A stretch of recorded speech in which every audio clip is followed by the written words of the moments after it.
د هغې صحابي رسول چې کم صحابي رسول حضرت ظاهر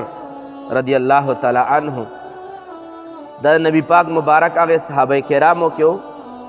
چې کلیوال صحابي و د کلي نه به راتلو او نبی پاک مبارک به فرمایل چې ظاهر دا ما کلیوال دوست دی څو خاریان دوستان وي څو کلیوال دوستان وي نبی پاک فرمایل ظاهر ما کلیوال دوست دی دا د مبارک د شان د پاره کافی جمله ده یو ورځ ظاهر مدینه منورې په بازار کې د خرڅېدو د پاره ولاړ دی غلام دی خو لیکن څوک هم خلک مخکې به زمانه کې به لکه څنګه ګډې او چیلې او څاروي او اوښان به خرڅېدل دارنګه انسانان غلامان به هم خرڅېدل ظاهر خامخا به خلک راله څوک ځان له غلام وګورم کور د خدمت دپاره ظاهر فرمایي زه ولاړ یم خو ماله څوک هم نه راځي چې ما په غلامۍ باندې واخلي وجه یې چې څه وه چې وجه دا ده چې زه حبشي وم تک تور وم چېرته رنګ نه م ښه نه وم چې ما څو په غلامۍ واخلي چېرته بدن مم ډېر برابر نه و چې غټ غټ خدمتونه خلک را باندې وکړي خو چې څوک د څه دپاره غلام اخلي هغه یو کوالټي هغه یو طاقت هغه یو حیثیت هم په ما کې نه و خو زه ولاړ وم چې په دې دوران کې نبی پاک صلی الله علیه وسلم چې کله ولیدو په بازار باندې تېرېدو چې ظاهر هم غلامۍ خرڅېدو کې ولاړ دی نبی پاک صلی الله علیه وسلم پټ په پټه کلار ورغی او لکه څنګه یو بل دوستانی سره نبی پاک مبارک پټ ورغی مخې دې طرف ته و نبی پاک په شاپ باندې ورغلو په دا سترګو باندې وله لاس کېښودو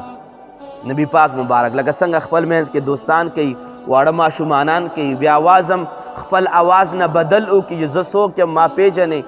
ظاهر رضی الله تعالی عنه فرمایي چې نبی پاک پټ پټ رالو او د ما په سترګو باندې لاس کېښودو زړه کې مې وي چې ما سره دا چا داسې ګپ دی د ما غوندې غلام سره هم څوک دومره مینې محبت او د شفقت انداز څوک برتاوی فرمایي چې ما ډېر زیات زور وکړو چې زه ځان خلاص کړم خو لیکن نبی پاک مبارک ټینګ نیولی او خلاص نه شو چې نبی پاک مبارک ورته ارشاد فرمایلو چې قال النبی صلی الله علیه وسلم من یشتری العبد دا غلام څوک خرڅوي چې کله نبی پاک مبارک آواز فرمایل چې من یشتری العبد دا غلام د چا دی دا څوک خرڅوي چې په دې دوران کې حضرت ظاهر رضی الله عنه فرمایي چې ما د آواز نه اندازه ولګوله چې دا دواړو جهانو سردار صلی الله علیه وسلم مبارک دی چې په دې دوران کې چې کله یا خو ما ځان خلاصولو چې دا چا نیولی یم او یا چې کله نبی پاک مبارک پته راته ولګېده نو خامخا نبی پاک مبارک سینه مبارکه د هغه په ملا سره برابر وه چې ما د خپله ملا سینې د نبي علیه السلام ته ورتېره کړه او دا ځان ملا مو پورې ومږله چې د سینې د مصطفی علیه السلام مبارک نه د ما بدن ته فیض او برکت او نورانیت میلاو شي چې هغه سینه مبارکه ما ومږله او بیا یې پرېښودم او ما ته وایي چې یا رسول الله سلم که چېرې ته د ما سودا کول غواړې او آواز وکړې چې دا غلام څوک اخلي نو یا رسول الله سلم تاسو د ما سودا مه لګوئ ځکه چې شاید چې ما په ډېر قیمت باندې څوک وانخلي شاید چې د ما دومره لوی قیمت څوک ونه لګوي او بیا به خرڅوونکی یم تاسو یا رسول الله تاسو ما مه خرڅوئ د ما د سودا دپاره آواز مه لګوئ نبی پاک صلی الله علیه وسلم مبارک ورته یو جمله وفرمایله او ورته ویې فرمایل چې ای ظاهر ته خو دا وایې چې د ما قیمت به خلک دومره لوی ونه لګوي ورته فرمایي چې او بلکل همداسې ده